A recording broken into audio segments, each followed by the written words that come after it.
Man United have won their 4th game in a row. They've beaten Arsenal 3-1. They're the best team in the world ever now! Or are they? Because Arsenal, this team here, were really good, really impressive in this game and were unlucky to lose. But United were deserved winners, actually, so I'm kind of contradicting myself. But what we see is 2 managers putting systems in place. Arsenal have had a lot more time to practice theirs and so are much better with it. Ten Hag's team's coming together, but we're seeing some real benefits to what he's brought to their team, but also they're playing to their strengths, which is playing on the counter-attack. So this is what they've been doing. Now, the setups, we're kind of familiar with what they are. You've got a midfield 3 of McTominay, Eriksen and Fernandes, no Casemiro yet, but Fernandes is moving from a 10 spot, often to the right-hand space like here. He just drifts in wherever he's needed to support Rashford wherever he goes. So when they press as well, Fernandes covers the gap that Rashford doesn't. You play with the front 4 now. And one of the people who came in today was Antony, signed for a lot of money, already proving his worth by scoring one of the winning goals. His knowledge of Ten Hag's system and how he wants his wingers to play is really integral. And that is by staying wide in certain parts of the game. So even though the play is focused on one side, like even this narrow part of the pitch, what you get is a player who's on the other side because it creates space for his teammates. Now that comes in to be very relevant in the first goal, which we'll look at in a minute. And then you have Arsenal on this side, playing really, really well. They're playing a back 2 of Saliba and Gabriel. Zinchenko comes inside with Sambi and White, with Xhaka and Odegaard in the half spaces behind Jesus, who leads the press and was brilliant in this game. You've got 2 wide wingers in Saka and Martinelli, who are trying to pin back the fullbacks. You'll have noticed in this game that Malacia and Dalot didn't get forward very often, mostly because they had a big threat of Martinelli and Saka or Jesus coming from the left side in behind here. And also because Arsenal had most of the ball. They had most touches, they were just in control of the game for most of it, but when they turned over the ball, they were often in a big wide kind of setup because you want to have the pitch nice and wide to allow these lovely passing moves that they were making. And so when you lose the ball, you're then not compact enough to deny through balls going through you. And one of the things we see from Man United in particular, Christian Eriksen, is how much better they are getting the ball from back to forward now. It's progressive passes. Rather than playing these short passes in like here, they're now playing these passes. And again, that is very relevant to the first goal that they score. So it looks a bit like this. This is the build-up. It starts from De Gea. This is maybe a real team goal you see from United. Now, a few things to note. Antony is wide right, hugging the touchline throughout this move. The play is going up the left here. This is where the play is. Then because Malacia is playing essentially now, they've got a back 3 almost. So you see you've got this kind of shape, then you've got Malacia here. This is the back 4.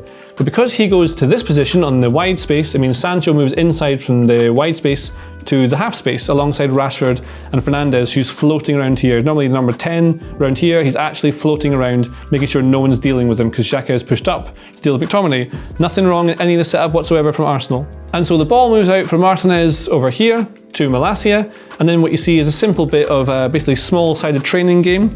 So you might build a little rectangle like this, and then what you suddenly got, because Eriksen might be here, but instead he moves into this little block, which means you suddenly have a 3v2. You've got Malacia, Martinez and Eriksen against 2. If it's 2v2, that's very hard to be able to play out of. That's one of the things that United struggle with, playing out from here. It means you end up hitting pointless channel balls forward. Now, because they do this, Eriksen moves in here, Sambi's on the outskirts, Saka's here, White's on the outskirts of this little perimeter. So the ball goes into Malacia, Saka tries to block him off here, but Malacia gets into Eriksen, whose positioning and movement off the ball is just the best. He's so good at this. And then Samuel Lokonga comes in to try and press him.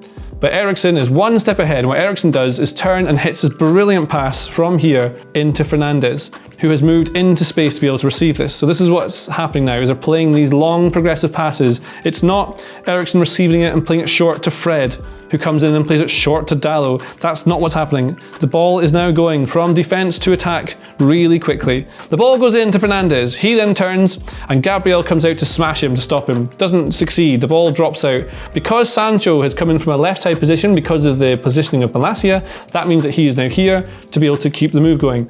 So Zinchenko comes in to try and stop this because Rashford's obviously in a dangerous position. Sancho plays into Rashford. And then this is where our star of the show, Antony, comes in to float in unattended, unwatched in this back post here. Zinchenko now knows he's here. He's a very good player, Zinchenko.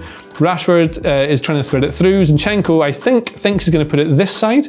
So he steps out to do that. But instead, Rashford just sneaks it through and Antony runs in. And then we see the benefit of having a left-footed right winger in your team, specifically for this goal. You see, this is the team trying to recover, getting back into their shape. Sancho to Rashford. Rashford just snips it through this little space here, and Antony comes in, and then he runs it weird. He comes round it as though he's going to hit it on his right foot. Ramsdale doesn't seem to know which way he's going to go.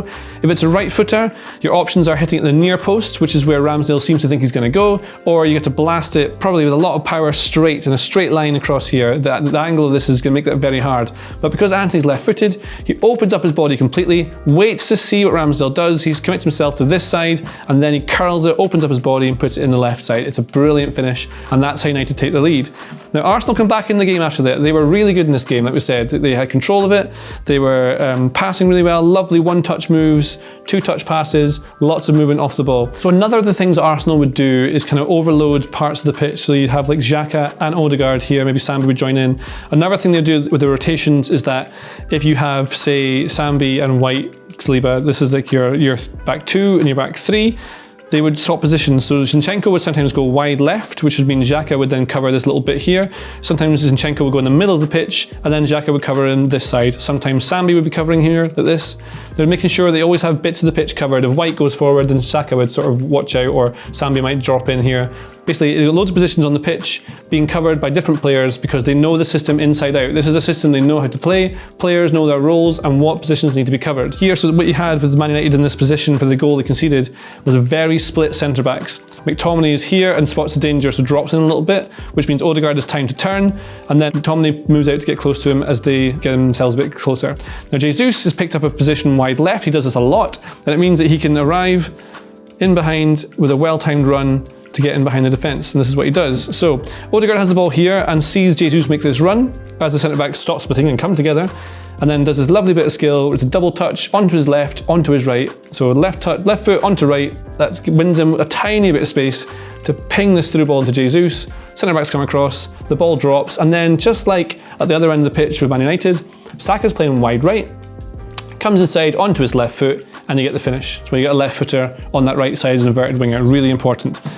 Again, Arsenal were good, had good control of the game, but by playing expansive football, by making your team nice and wide to pass the way you want to, you leave yourself vulnerable to counterattacks. And Man United are absolutely best when they're able to play in transition, especially with players like Christian Eriksen, who's taking up space always to be in position to start them. Now, this is Eriksen here. The midfield is McTominay and Eriksen and Fernandes playing close together in a triangle. Really important, another real key component of Ten Hag's teams. Nice triangle here. This is the back four. You've got Martinez, you'll have Malacia over here somewhere, and then you've got Dalot here, right? So that's what you've got.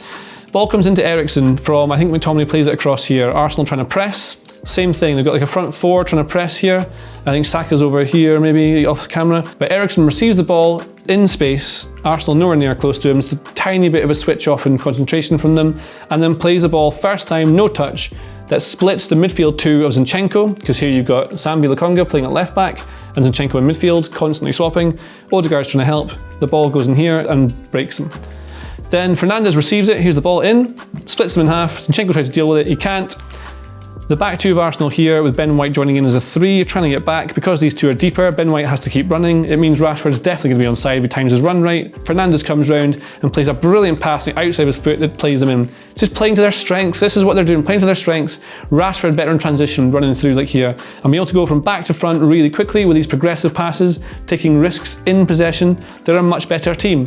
And you see it in players like Sandro Martinez playing out of the back. So rather than playing passes where in the past you might go short to Eriksen, if he spots that Rashford or Fernandes has moved into this position higher up the pitch, he's going to ping that in. It takes the ball forward quicker, which means that United can move at the pitch quicker, which means they can turn defence into attack quicker and be better in transition. And when you're playing in transition, the opposition can't get back into their defensive shape as quickly as they want to, and you can score goals. The team who makes the fewer mistakes tends to be the one who wins. But forget all the tactical stuff, which is obviously very relevant. The real difference in Man United in this game, and recently in the last 4 games for me, is the characters they've got. It's very football man to say this, but Martinez is someone you don't want to play against. You don't want to play against him. You may not, I mean, Lindelof and Maguire are good players, but you know you can probably do them. This guy will, if you go past him, you're going to know about it later when he slides through you later. He's a good player. He's a bit of a weasel, and you need weasels in your team. McTominay going around kicking people, good, sort of. Antony Clearly very competitive, another weasel, making sure that he's at you, constantly going back to try and help out his defenders, and you see now it's spreading to the rest of the team. In recent games, you've had Martinez, Varane and Dalot congratulating each other for winning a goal kick or a throw-in. Anthony was delighted that he won a throw-in earlier on. That's not his job, but it also is his job, because if you defend as a team, as a full 11, you're going to be much better off going forward. So what we saw was United, loads of character in their team now. The right players in the right positions, the technical levels improved immensely with players like Eriksen and Martinez. That's made them much better on the side, and Malacia as well. So Ten Hag has fixed imbalances in that team by doing that sort of stuff. But Arsenal, really good in this game. And then the thing is, they were 2-1 down. Arteta made some substitutions. I wouldn't read too much into it. He just wanted a way back into the game. So you take off Odegaard, sure enough, you put in Smith Rowe. You put Jesus out maybe to the left. You put Martinelli to left back to take Zinchenko off, so you can put on Fabio Vieira in midfield.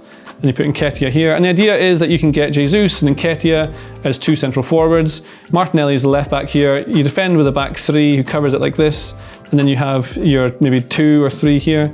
Basically, he's taking a punt. And if it works, he looks like a genius. Sure enough, like a 3-3-4 isn't maybe the most conventional of things, but you got to be proactive sometimes to make the choices that win you the game. And if it had worked, you say he's a genius. It hasn't worked, doesn't matter. And so United looking much better, Arsenal looking really good. It's a really lovely game, a lovely time. Why can't we all enjoy the football together as one? Because someone has to win. Yes. If you like this video, please consider subscribing to the channel. The Athletic is where the Ralph Rangnick to Manchester United story broke, where a team of journalists have provided unrivaled coverage of Newcastle United's new ownership, and where dedicated writers cover every Premier League team no matter their place in the table. And you can try it free now for 30 days.